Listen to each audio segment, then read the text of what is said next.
Bismillahirrahmanirrahim. Assalamualaikum warahmatullahi wabarakatuh. Innal hamdalillah nahmaduhu wa nasta'inuhu wa nastaghfiruh wa na'udzu billahi min shururi anfusina wa min sayyiati a'malina. May yahdihillahu فلا مضل له ومن يضلله فلا هادي له أشهد أن لا إله إلا الله وأن محمدا عبده ورسوله لا نبي بعده. اللهم صل على سيدنا محمد وعلى آله وصحبه أجمعين. Amma ba'd. Saudara-saudariku kaum muslimin muslimat yang saya cintai karena Allah,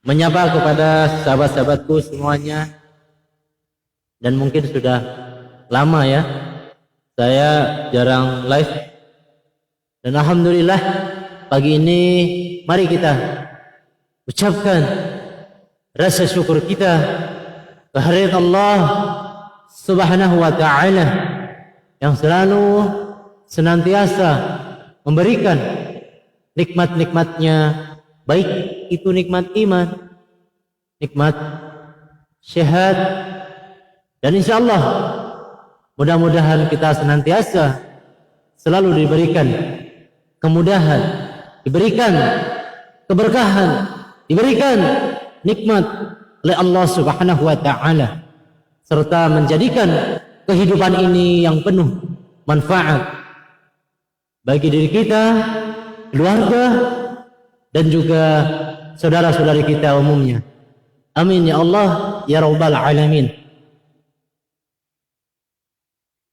Sebagaimana hadis Nabi Agung Muhammad sallallahu alaihi wasallam, khairun nas anfa'uhum linnas. Sebaik-baiknya manusia adalah yang bisa memberikan manfaat bagi manusia lain. Ihfazillah, teman-teman ya, sahabat-sahabat ya dari semua kalangan ya. Semoga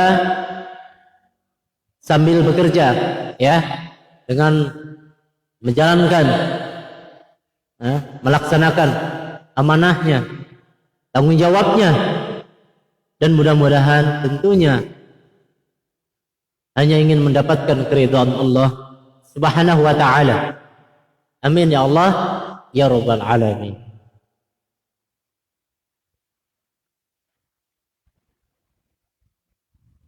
Dan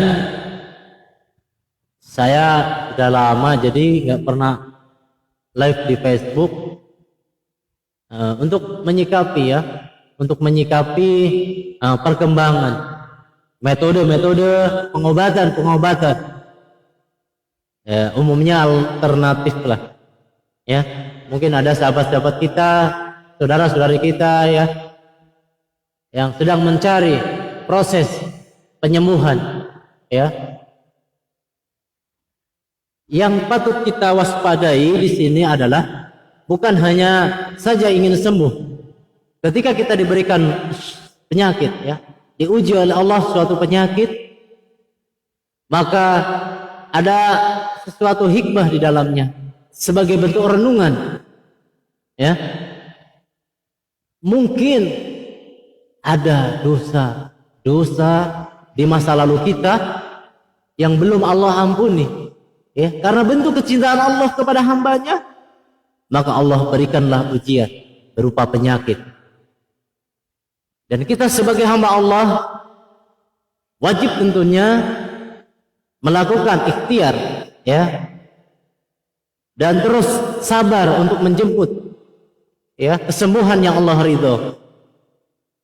Kita sebagai seorang muslim tentunya harus selalu waspada untuk bagaimana kaidah atau aturan-aturan eh, pelanggaran, ya. Ketika kita menjemput kesembuhan, diharamkan sesuatu yang menyimpang dari aturan-aturan syariat, ya.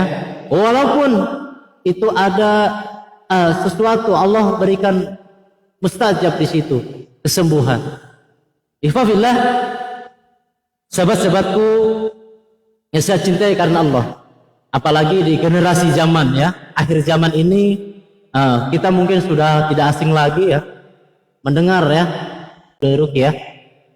Apa yang sering kita lihat misalnya bisa di YouTube atau di Facebook, ya, atau bahkan di sekeliling kita, menganggap bahwa ruqyah adalah salah satu pengobatan alternatif.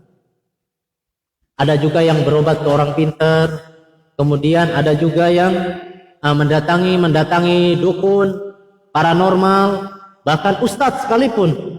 Namun kaidah yang di dalamnya secara garis besar adalah bagaimana prosesnya, bagaimana konsepnya, bagaimana prakteknya. Ketika kita temukan beliau praktek ada penyimpangan kaidah, aturan-aturan syariat, maka kita harus jauhi, kita harus tinggalkan, kita cari lagi, ya, kita cari lagi untuk menjemput kesembuhan yang Allah ridho.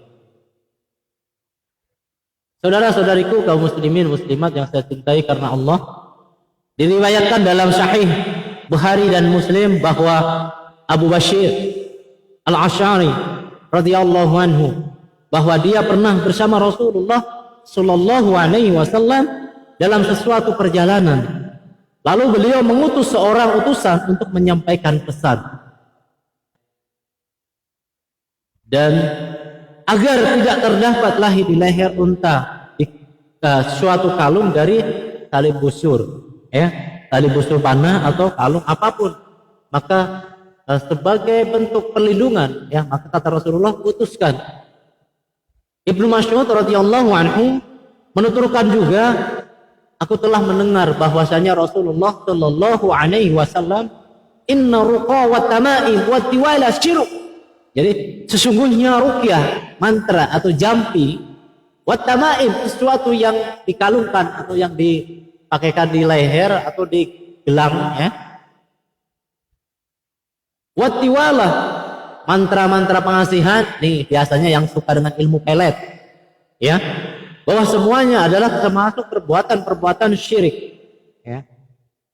Ini hadis Nabi Agung Muhammad sallallahu alaihi wasallam di dalam hadis riwayat Imam Ahmad dan Abu Daud. Jadi saudara-saudariku kaum muslimin muslimat yang saya cintai karena Allah, kita perlu waspada nih, ya.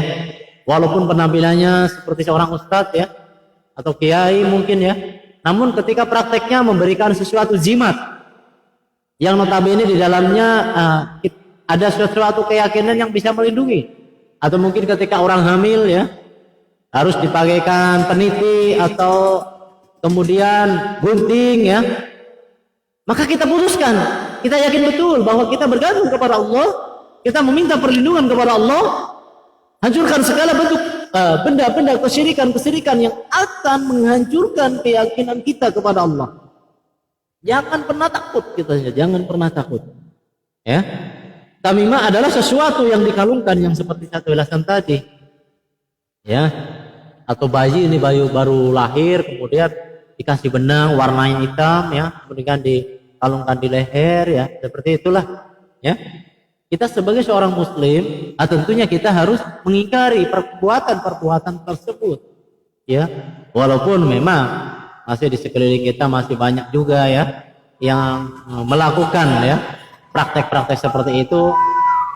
Ada kalanya kita untuk memberikan, ya, pemahaman, ya, tentunya bahwa perbuatan tersebut dilarang oleh syariat. Saudara-saudariku kaum muslimin muslimat yang saya cintai karena Allah,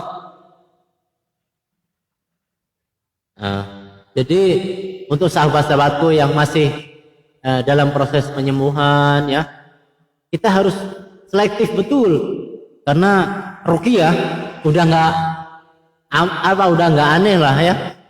Mungkin banyak sekali ya komunitas-komunitas ya.